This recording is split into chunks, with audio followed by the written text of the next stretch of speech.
Here's the time to act. When the idea is hot and the emotion is strong, that's the time to act. You say, Mr. Rohn, I'd like to have a library like yours. See, if you feel strong about that, what you have to do is get the first book and then get the second book before the feeling passes and before the idea gets dim. Action, prompt action, immediate action as soon as possible. Because if you don't, here's what happens. We call it the law of diminishing intent. We intend to act when the idea strikes us. We intend to act when the emotion is high, but if you don't translate that into action fairly soon, the intent starts to diminish.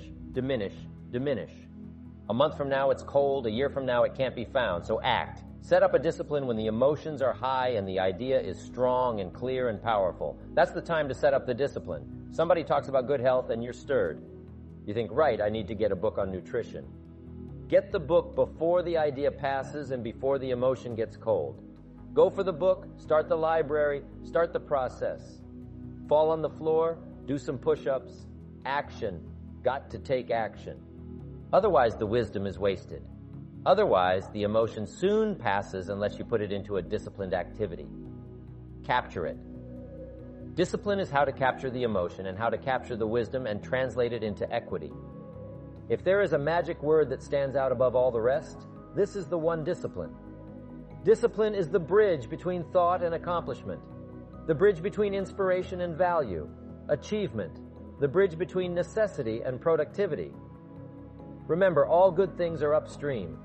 The passing of time takes us adrifting, and drifting only brings us the negative, the disastrous, the disappointment, and the failure. Failure is not a cataclysmic event. It is not generally the result of one major incident, but rather a long list of accumulated little failings. Failing in life is failing to think today, failing to act today, failing to care, to strive, to climb, to learn, to keep trying day by day. If your goal requires that you write 10 letters today and you write only 3, you are down 7 letters. If you want to make 5 calls and you only make 1, you are down 4 on calls. If your plan calls for saving $10 today and you save none, you're down $10 today.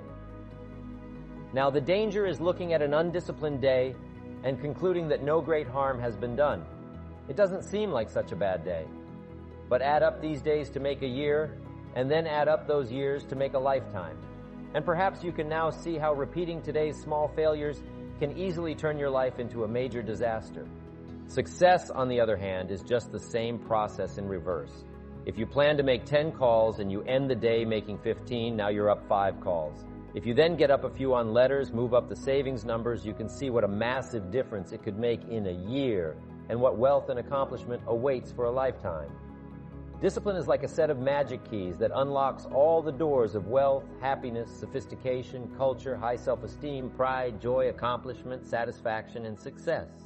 The first key to discipline is awareness of the need for and the value of discipline, and especially the discipline to make the changes. What will it take? What must I do? And what must I become to get all I want from my life? The second key is the willingness, more than that, the eagerness to maintain your new discipline deliberately, wisely, consistently. And the third key to discipline is the commitment to master the circumstances of your daily life, to see and harness the opportunities to make something of the sun and the rain, the good as well as what comes in the guise of misfortune. Discipline does many things, but most important of all is what it does for you. It makes you feel better about yourself. Even the smallest discipline can have an incredible effect on your attitude and the good feeling you get. That surging feeling of self-worth that comes from starting a new discipline is almost as good as the feeling that comes from the accomplishment of the discipline. Second, a new discipline immediately alters your life direction. You don't change destinations immediately that is yet to come, but you can change direction immediately, and direction is very important. Third, discipline cooperates with nature. Everything strives. It is a common life function. How tall will a tree grow? As tall as it can. Everything strives to become all it can possibly be. And that striving to become is what discipline is all about. Disciplining ourselves to fulfill our natural potential, to become all that we can be. And finally, discipline attracts opportunity. Opportunity is always looking for ambition and skill in action. Discipline taps the unlimited power of commitment. The human will in action, driven by inspiration, enticed by desire, tempered by reason, guided by intelligence, can bring you to that high and lofty place called the good life. So start the new process. You can begin a new habit, no matter how small it is. Small isn't important. Whether or not you start and whether or not you continue are all that is important. So to have a prosperous life, start a prosperity plan. To become wealthy, start a wealth plan. Remember, you don't have to be wealthy to have a wealth plan. A person with no means can have a rich plan. If you are ill, start a health plan. If you don't have energy, start an energy plan. If you don't feel good, start a feel-good plan. If you're not smart, start a smart plan. If you can't, start a can plan. If you haven't, start a have plan. Anyone can. Even a bad person can. Start hearing good messages and reading good books. Recognize that the start of the better life, the happy life, the wealthy life is today. This is exciting. Both the process and the result can begin today. And start the new journey today. If you think of a new idea, today is the day to begin the discipline of putting that idea into action. Set this day up as a long, busy, exciting start for your new life. Get your first book for your new library today. Begin your new practice of setting goals today. Start clearing out a drawer of your new orderly desk today. Start eating an apple a day on your new health plan today. Put some money in your new investment for fortune account today. Start reading with intensity for your new wealth of mind plan today. Write a postponed letter today. Make a delayed telephone call today. Pick up your camera and take a picture of something to start your new treasury or photographs today. Get some momentum going on your new commitment to the better life.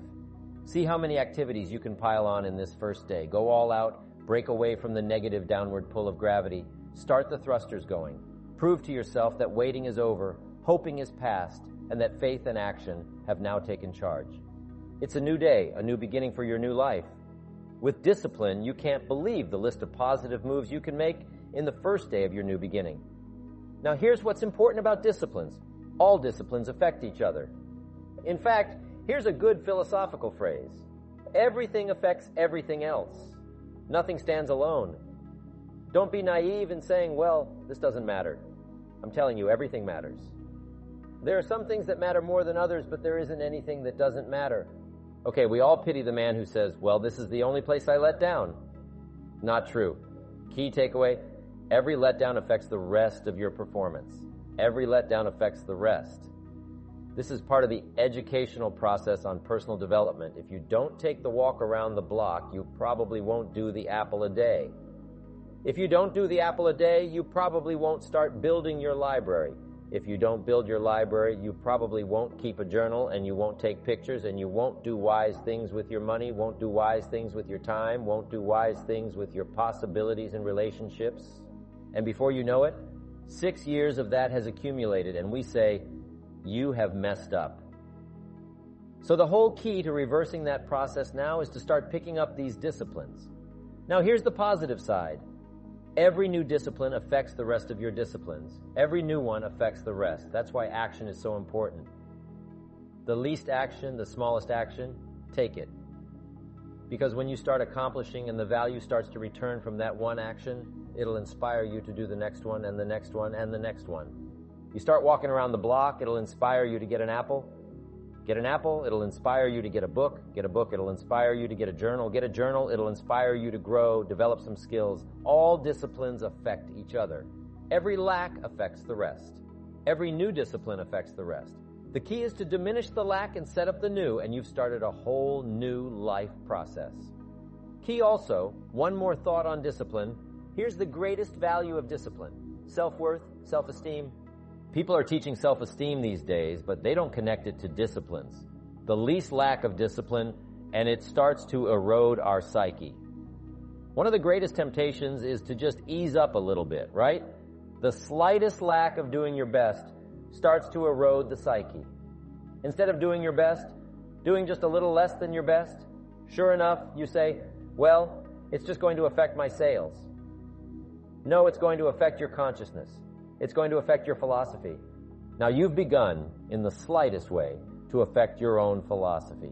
Here's the problem with the least neglect. Neglect starts as an infection, and if you don't take care of it, it becomes a disease. And the worst of all, when neglect starts, it diminishes our self-worth, our self-confidence, our self-value. You say, Well, how can I get back my self-respect? Oh, I'm telling you, you don't have to go to 29 classes. All you have to do is start the smallest discipline that now corresponds to your own philosophy, like I should, I could, and I will. No longer will I let neglect stack up on me so that I will have the sorry scenario 6 years from now, giving some excuse instead of celebrating my progress. That's the key to discipline. Okay, let's get kids involved in the least of disciplines. One more, and then one more, and then another one, and then another one, and then some more. And the first thing you know, you're starting to weave the tapestry of a disciplined life into which you can pour more wisdom, more attitude, more strong feeling, more faith, and more courage. Now you've got something, a vessel in which to put it. And now the equity starts to flow. And the early return, I'm telling you, if you start this process, the early return will have you so excited, you'll commit yourself to this strategy for the rest of your life. You'll never go back to the old ways. Join a new crowd, join a new group. The disciplines to do it, take action. I recommended the last time I was here the little book, The Richest Man in Babylon, and I said I've lectured now to over 3 million people in the last 33 years, and I've recommended this little book to almost all of them, I think. Guess how many have actually gone and got this little book? Answer? Very few. My best guess is 10%. Such an easy thing to do. In that last seminar, right, I suggested this little book. Number 1, it's easy to find. Number 2, it's easy to buy. The most you can pay for it is $6 or $7. You can borrow that from your kids. And number 3, it's easy to read. It's in story form. That's why I use it for teenagers, teaching them how to be rich by 40. 35 if you're extra bright, much sooner if you find a unique opportunity. But if it's easy to find and easy to buy and easy to read, why wouldn't everybody go get it? We don't know. What do you know? You don't know, I don't know, nobody knows. Here's how profound it is. Some do and some don't. Now here are the numbers. About 10% do, 90% don't or won't. And we don't know the mystery of that. And I'm telling you, 10 years from now, those numbers will still be the same. 10% will, 90% won't. The numbers don't change, only the faces change. You're looking at one of the faces. I used to belong to the 90% who couldn't be bothered even if it was easy. Guess how many people have a library card? Wisdom of the world available. Transform your life in any value amount you want. By the way, how much is a library card in Texas? Free. Here's what free is. Easy. I mean, it can't be any easier than free. Somebody says, well, would you bring it by? Well, no, at least you've got to go get it. No wisdom of the world available. Transform your life spiritually, socially, personally, economically, and every other way. Teach you how to be rich and powerful, sophisticated and healthy, influential. How many people have a library card? Answer, 3%, 95, 97% couldn't be bothered. Guy specializes in happy hour, but he doesn't have a card and now readily and quickly blames the government and blames his company and blames policy and blames the pay scale. When, if he only knew, if he joined the 3%. I used to belong to the 97% who couldn't be bothered even if it was easy. Here's my advice to you today. Walk away from the 97%. Don't talk like they talk. Don't act like they act. Don't go where they go. Don't specialize in what they specialize in. Throw away the blameless they cling to. Start you a new life. You say, well, is it as simple as getting the library card and joining the 3%? And the answer is, of course, that's how easy this stuff is. This is so easy. It's so simple. It's not complex. You don't need a 2000-year-old guru. You don't need multi-track affirmations. I'm telling you, affirmations without discipline is the beginning of delusion. Key, don't let somebody sweep you into some contrary way to nature itself. Nature says, unless you labor the miracle of the seed and the soil and the seasons and God and all the other stuff that's available, the sunshine and rain, that's not available to you by affirmation. It is only available to you by labor. So, labor well, learn well, discipline yourself well, and you can have all the treasures you want. This stuff's easy and simple. It's not ocean waves and seagulls. You don't have to move to Sedona where all the force fields come together in Arizona. Let's teach our kids the simple ways to transform their health, number 1. Their economics, number 2. Their ability to communicate, number 3. Their life and treasure and lifestyle, number 4. Spirituality, number 5. And the list goes on and on. Let's not leave out any of the least disciplines that encourage us to do the next one, to do the next one, to do the next one. First thing you know, this whole scenario for you is spinning up instead of out of control on the negative side. This is all you've got to do. It's as simple as this. It's as simple as a start. committing yourself to life change. And once you start down this road, I promise you, you'll join the 10% and the 3%. Change from pennies to fortune, change from nothing to something, change from broke to rich. Anybody in this room can do it. If any of us can do it, we all can do it. That's the kind of value you should place on yourself. If Jim Rohn can understand it, I can understand it. If you can read, I can read. If he can find it, I can find it. If he can change, I can change. If he can get it done, I can get it done. That's the attitude about yourself, so valuable.